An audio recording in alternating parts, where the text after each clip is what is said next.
Comment vivre avec une sclérose en plaques? La question, en fait, est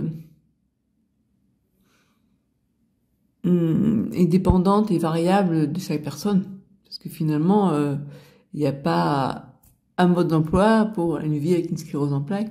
Moi, ce que j'ai envie de dire, c'est que, de mon point de vue, on ne vit pas de la même manière la sclérose en plaques si c'est une sclérose en plaques rémitante ou si c'est une sclérose en plaques progressive.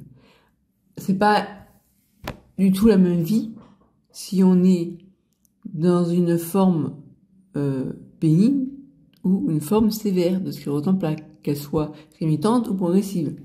On n'a pas la même vie non plus si on a une forme d'emblée progressive, donc ça va être les troubles neurologiques qui sont là et qui deviennent chroniques, hein, qui sont périns et qui durent, il n'y a pas de rémission. Ou bien si c'est une forme secondairement progressive, où on a eu le temps, entre guillemets, de se faire aux troubles qu'on a connus au fil des différentes poussées qu'on a pu avoir. Voilà, donc la vie, elle est différente selon le type de sclérose en plaques qu'on a, le type d'expression de cette maladie.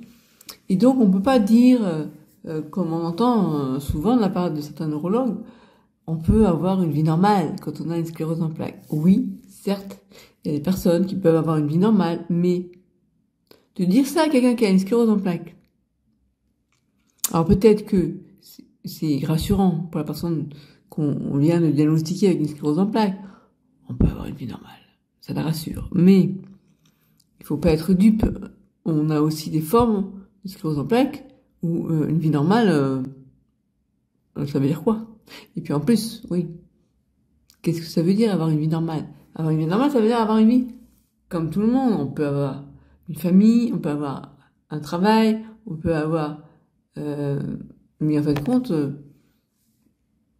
qui peut dire ça à une personne au moment de vous diagnostiquer la maladie? Et on vous dit, rassurez-vous, hein, on peut avoir une vie normale. Hein. Oui, mais tu peux pas te dire si la personne elle va avoir une vie normale. Tu peux pas lui dire ça. Tu peux pas. Moi, ce que j'aurais envie de dire à quelqu'un qui vient d'être diagnostiqué la maladie, c'est surtout, je peux pas te dire si tu vas avoir une vie quasi normale. Hein, parce qu'une vie normale, non. Quasi normale, disons, une vie un peu où il y aura pas trop d'impact. Enfin, il y aura pas trop, la maladie n'aura pas trop d'impact sur ta vie. On peut pas savoir. On peut pas le savoir. Voilà. Parce que rien ne peut dire que même si tu as une forme rémitante, où il y a des petites poussées, où c'est pas trop grave, où tu as des rémissions qui se passent bien dans le sens où tu récupères tout, on peut pas dire si dans 10 ans tu vas pas avoir une grosse poussée qui va te plomber dans le lit, ben bref. Donc, et qui va durer. Donc on peut pas savoir. Donc faut arrêter de dire aux gens vous pouvez avoir une vie normale. Non. Moi je dirais il y a des personnes qui ont la sclérose en plaques qui ont une vie normale, qui ont une vie comme s'ils n'avaient pas la maladie, et que la maladie, elle est là à certains moments durant certaines périodes, pendant les périodes où ils sont en crise, et puis il y a d'autres moments où ils sont en rémission complète et où ça se passe bien. Bon. Mais il faut aussi que je vous informe que il y a aussi des cas où, eh ben, c'est pas si simple que ça et j'ai une lumière derrière moi, où, il y a des formes plus graves. Voilà. Donc on peut pas vous dire, à l'échelle individuelle, si vous allez avoir une forme sévère ou pas. Après, moi, on m'avait dit, quand ça débute par les problèmes visuels, c'est plutôt de bons pronostics. Au final, moi, j'ai eu 26 ans sans aucun traitement.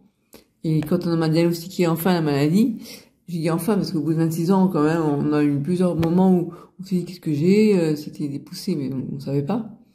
Et ben... c'était trop tard, quoi. Enfin, je veux dire, on a diagnostiqué la maladie en disant que vous avez une forme rémitante, mais c'était faux. C'était déjà en train de passer en mode progressif. Voilà. Donc, comment vit-on avec la sclérose en plaques? Eh bien, ça dépend si on a une forme bénigne ou sévère. Ça dépend si on a une forme rémitante, donc où il y a des rémissions, où il y a des poussées, où il y a des rémissions. Ou bien si on a une forme progressive, soit secondairement progressive, soit d'emblée progressive. La vie, elle va pas du tout être la même, quoi.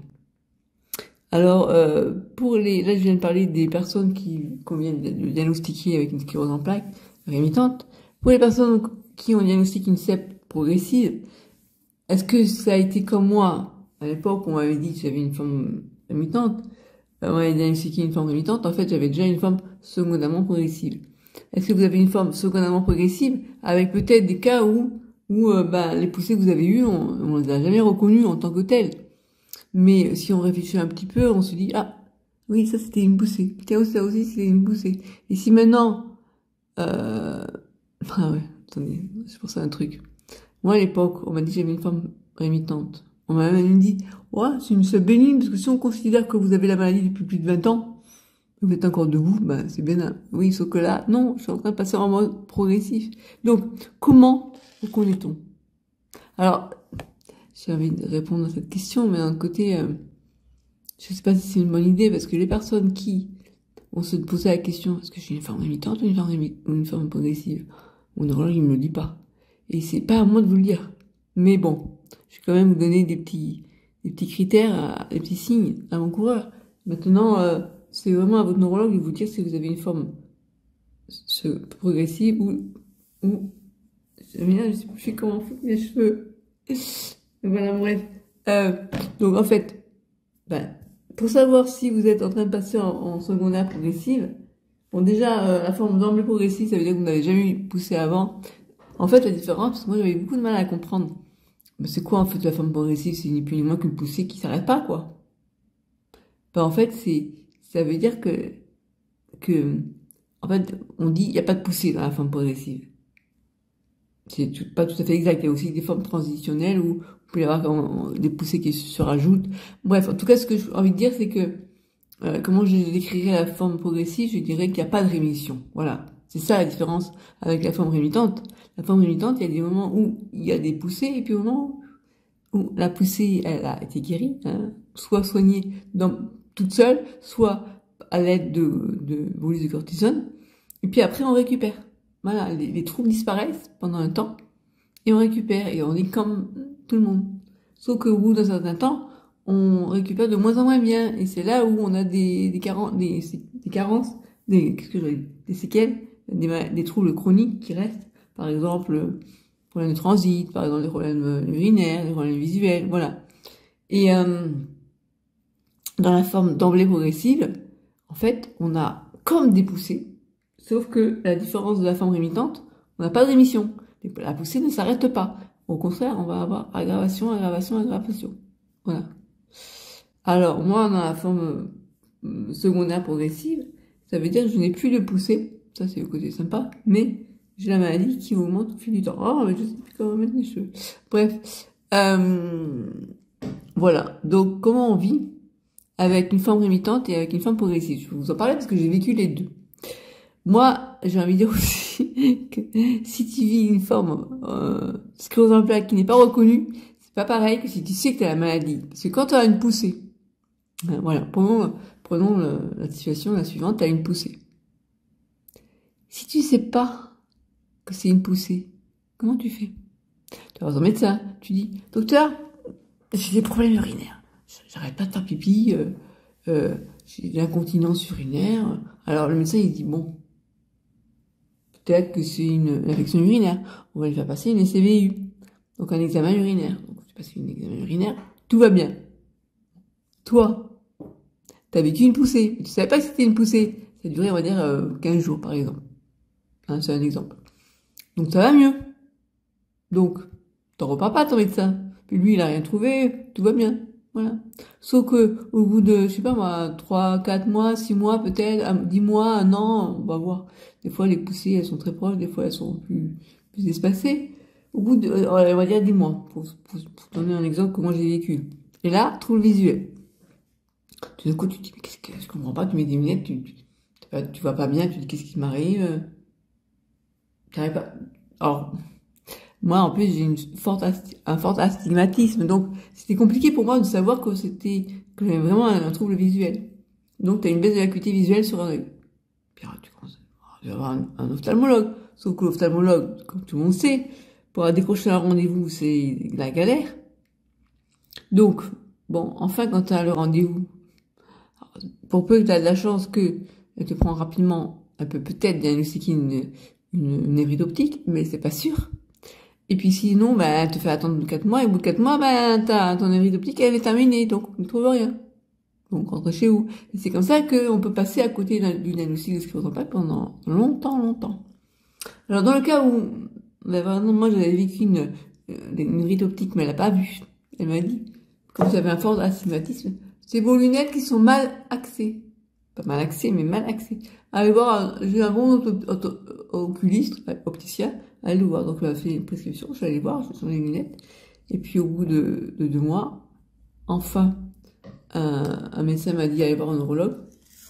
Et le neurologue, en 1 mois, il a tout de suite diagnostiqué la maladie, grâce à l'IRM. Et là, je rappelle mon ophtalmologue, j'ai fait faire des lunettes pour rien, c'était pas ça. Ah bah, c'est trop tard, le délai est dépassé. Elle avait rien à foutre, quoi. Et dans son cabinet, il y avait marqué, regalbez vos lèvres comment, pas une minute, en un clin d'œil. J'ai dit, putain, celle-là. Je l'ai envoyé pas au prud'homme, mais au conseil de l'ordre. Qu'est-ce que je fais là? Je comprends pas pourquoi je suis là. Je veux juste avoir un peu d'humanité, quoi. C'est ce que je demandais, juste, quoi. Rien à foutre. Bref. Donc, la maladie ne se vit pas pareil si on sait qu'on a la maladie ou si on ne sait pas. Parce que quand on sait qu'on a la maladie, ben maintenant, plus maintenant parce que j'en ai plus de poussée, mais la dernière fois que j'ai eu une poussée, c'était en 2010. À l'époque, j'avais des poussées, ben, je voyais bien qu'il y a un truc qui va pas, ben, j'appelle mon médecin qui me dit de venir, il m'ausculte, et puis là, il me dit, ben oui, c'est une poussée. Voilà, et c'est lui qui le dit, et après, on décide si on fait un bolus ou pas. Voilà, le bolus, c'est comme les antibiotiques, c'est pas automatique. C'est pas comme les antibiotiques, c'est pas automatique. Et donc, je sais plus ce que je disais. Oui, ben, quand tu sais que tu as la sclérose en plaques, tu sais que tu peux être soigné pour ta poussée. Mais quand tu ne sais pas que tu as la sclérose en plaques, et qu'en plus, non seulement, alors, donc, tu as le médecin qui te dit rentrez chez vous, c'est dans la tête, c'est psychologique. À force, je te dis, mais c'est moi qui ai un problème, j'ai vraiment un ménage à ces cheveux. J'ai vraiment un problème psychologique, psychiatrique même, parce que franchement, je suis hypochondriaque ou quoi, je sens bien que ça va, qu'il y a un truc qui va pas, mais le médecin ne voit pas, et tu vois, je vais aller voir, c'est trop tard, c'est terminé. Donc, tu commences à te faire du mouron, en te disant, mais, ma mère me disait, Christelle, je te crois, moi, t'as quelque chose. Mais ça, ils n'ont pas encore vu. Mais c'est pas parce qu'ils n'ont pas vu que ça y est pas. Et c'est vrai que les médecins, s'ils pouvaient être un peu plus humbles en se disant, bon, je vois rien, mais c'est pas parce que je vois rien qu'il y a rien. D'accord? Là, on me disait, c'est rien, elle nous emmerde, quoi. Eh ben oui. Donc, toutes les poussées que j'ai eues sans qu'on m'ait soigné, voilà, c'est ça que je voulais dire. Donc, ça veut dire que, quand tu es dans la mouise, que tu en poussée, il y a personne pour te soulager, hein, les douleurs, tout ça, on s'en fout. Ils comprennent pas, la fatigue, on comprend pas, tout ça, et donc tu vis avec ça pendant des années. Et à la fin, tu te demandes si tu vas pas en train de devenir zinzin, quoi. Et à côté de ça, bah, surtout le gros souci, c'est qu'on te traite pas. On te donne pas de traitement de fond pour enrayer les poussées que tu vas avoir de manière inexorable. Et ces poussées font que, au bout de X années, tu te retrouves en cette secondaire progressive. Et ça te met les nerfs, quoi. Voilà. Sans compter aussi le fait que, ben moi à l'époque, il y avait que des traitements par voie en perfusion. Il m'a fallu du temps pour accepter de me piquer tous les jours, parce qu'à l'époque, la Copaxone, c'était tous les jours. Alors, un peu le ventre, les cuisses, la hanche, le bras. Le bras, je l'ai pas fait, parce que j'ai vu mes bras. Hein. Donc, il m'a fallu 3 ans avant d'accepter de piquer tous les jours. Et puis maintenant, c'est 2 fois par semaine. Mon neurologue m'a dit, bah, lui, il aurait donné autre chose, parce que j'ai pu pousser. Et j'ai dit, on sait jamais, ça me rassure de me dire que je continue la Copaxone. C'est un immunomodulateur, parce que je voulais pas faire d'immunosuppresseur, j'avais peur. C'est arrivé en pile poil juste avant le Covid, en plus. Quand j'ai eu le Covid, je me suis dit, heureusement, je n'ai pas fait un immunosuppresseur, sinon j'aurais chopé le Covid, peut-être. Et là, je serais morte. Et après, non, je n'ai pas chopé le Covid, je ne suis pas morte. Il y a d'autres personnes qui font des immunosuppresseurs et qui passent à travers des infections opportunistes, mais il y a un risque quand même, voilà. Bref. Donc, comment on vit avec une sclérose en plaques, ça dépend vraiment de chaque cas. Et ça, je voulais en parler dans cette vidéo. Voilà. Maintenant, je vais faire une vidéo un peu plus rigolo, où je vais dire, je vais parler à ma sclérose en plaques, je vais dire, casse-toi. On va voir. Je vais essayer de faire ça. Ça va être amusant, pour me défouler un peu. Voilà. Et oui, donc pendant un temps, j'étais en colère contre les médecins. Il y avait de quoi, hein. Voilà. Mais ça sert à rien. Bon, bref, allez. Likez la vidéo si vous l'avez aimée. Partagez-la. Ça peut peut-être servir à d'autres personnes. Et puis n'hésitez pas à me dire les sujets de vidéos que vous voudriez avoir. Et puis pour finir, je dois vous dire que je déménage mercredi prochain. Je pourrais vous montrer, peut-être à la fin de cette vidéo, je vais vous montrer un petit peu à quoi ressemble mon futur appartement. Il est plein de cartons. Là, les devis sont en train de... Il y a encore des cartons à envoyer là-bas, il y a encore le lit à envoyer là-bas, mon ordinateur, enfin bref.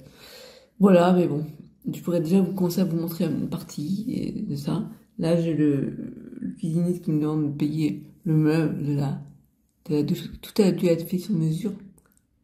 Ça m'a coûté 10 000 € la cuisine, 10 000 € la douche, enfin en gros à peu près. Hein. Et là, j'ai encore 3 000 € à donner, mais je sais pas comment je vais faire. Je vais payer en 10 fois, je sais pas. Je vais lui demander, je peux vous payer en 10 fois. Ou sinon, faut que je demande à ma tante, mon oncle, il peut plus m'aider. Mais bon, ça me fait mal, quoi, de me dire, chaque fois, je pompe, je demande à la famille, mais comment tu veux que je fasse? C'est pas avec 900 € par mois que je vais pouvoir payer 3 000 € pour une douche, quoi. Voilà. Et je vais pas faire attendre le plombier. Ouais. J'ai eu la chance d'avoir eu affaire quand même à des fournisseurs, enfin, des personnes qui m'ont aidé à faire du sur-mesure pour mon appartement, ils ont dit très bien. Franchement, c'est des gens sérieux, donc au moins, j'ai pas eu cette galère. Voilà. Bon, allez, je vous laisse. Donc, tu likes, c'est très sympa. Et puis tournez à cette vidéo si tu connais d'autres personnes qui pourraient être intéressées pour savoir comment vivre avec une sclérose en plaques. Voilà, à bientôt.